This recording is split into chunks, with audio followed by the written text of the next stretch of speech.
روي عن منصور بن عمار قال خرجت ليلة وظننت أني أصبحت، وإذا علي ليل، فقعدت عند باب صغير، فإذا بصوت شاب يبكي ويقول: وعزتك وجلالك ما أردت بمعصية مخالفتك، وقد عصيتك حين عصيتك، وما أنا بنكالك جاهلا، ولا لعقوبتك متعرضا، ولا بنظرك مستخفا، ولكن سولت لي نفسي وغلبتني شقوتي، وغرني سترك المرخي علي، فالآن من عذابك من يستنقذني، وبحبل من أعتصم إن قطعت حبلك عني، وسوءتاه من أيامي في معصية ربي، ويا ويلي كم أتوب وكم أعود، وقد حان لي أن أستحي من ربي.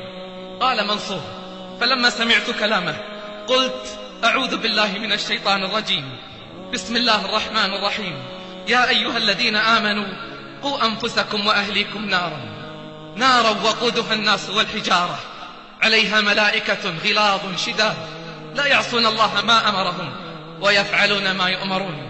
قال: فسمعت صوتا واضطرابا شديدا ومضيت لحاجتي، فلما أصبحنا رجعت، وإذا أنا بجنازة على الباب وعجوز تذهب وتجيء، فقلت لها: من الميت؟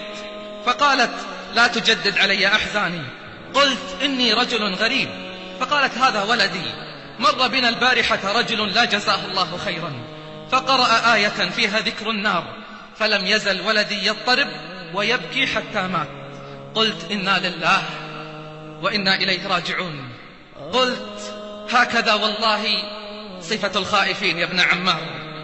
سبحان من وفق للتوبة أقواما وثبت على صراطها أقداما، يا من ليس لي منه مجير، بعفوك من عذابك أستجير.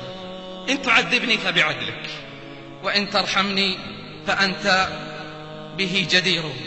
اسمع منادي الله ينادي: ألا قد طال شوق الأبرار إلى لقائي، وإني أشد شوقا لهم. ألا من طلبني وجدني، ومن طلب غيري لم يجدني. من ذا الذي أقبل علي وما قبلته؟ من ذا الذي طرق بابي وما فتحته؟ من ذا الذي توكل علي وما كفيته؟ من ذا الذي دعاني وما أجبته؟ من ذا الذي سألني وما أعطيته؟ أهل ذكري، أهل مجالستي، أهل شكري، أهل زيادتي، أهل طاعتي، أهل كرامتي، وأهل معصيتي لا أقنطهم أبدا من رحمتي. وأهل معصيتي لا أقنطهم أبدا من رحمتي. إن تابوا فأنا حبيبهم، وإن لم يتوبوا فأنا طبيبهم. أبتليهم بالمصائب لأطهرهم من المعايب. من أقبل علي تقبلته من بعيد، ومن أعرض عني ناديته من قريب، ومن ترك لأجلي أعطيته المزيد، ومن أراد رضاي أردت ما يريد، ومن تصرف بحولي وقوتي ألنت له الحديد. من صفى معي صافيته، من أوى إلي آويته، من فوض أمره إلي كفيته، ومن باع نفسه مني اشتريته، وجعلت الثمن جنتي ورضاي.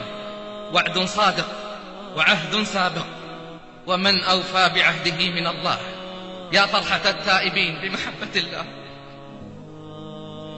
فيا فرحة التائبين بمحبة الله. إن الله يحب التوابين ويحب المتطهرين. الهج بحمده واهتف بشكره، وقل: اللهم أنت ربي، لا إله إلا أنت، خلقتني وأنا عبدك، وأنا على عهدك ووعدك ما استطعت.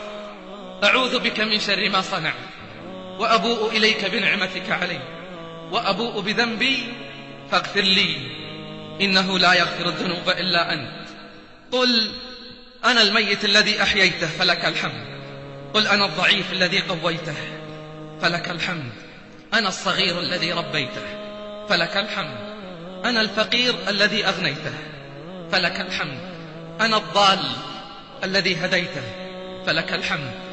أنا الجاهل الذي علمته فلك الحمد. أنا الجائع الذي أطعمته فلك الحمد. لك الحمد كله، ولك الشكر كله، وبيدك الخير كله، وإليك يرجع الأمر كله. لا إله إلا أنت. يا رب حمدا ليس غيرك يحمد، يا من له كل الخلائق تصمد.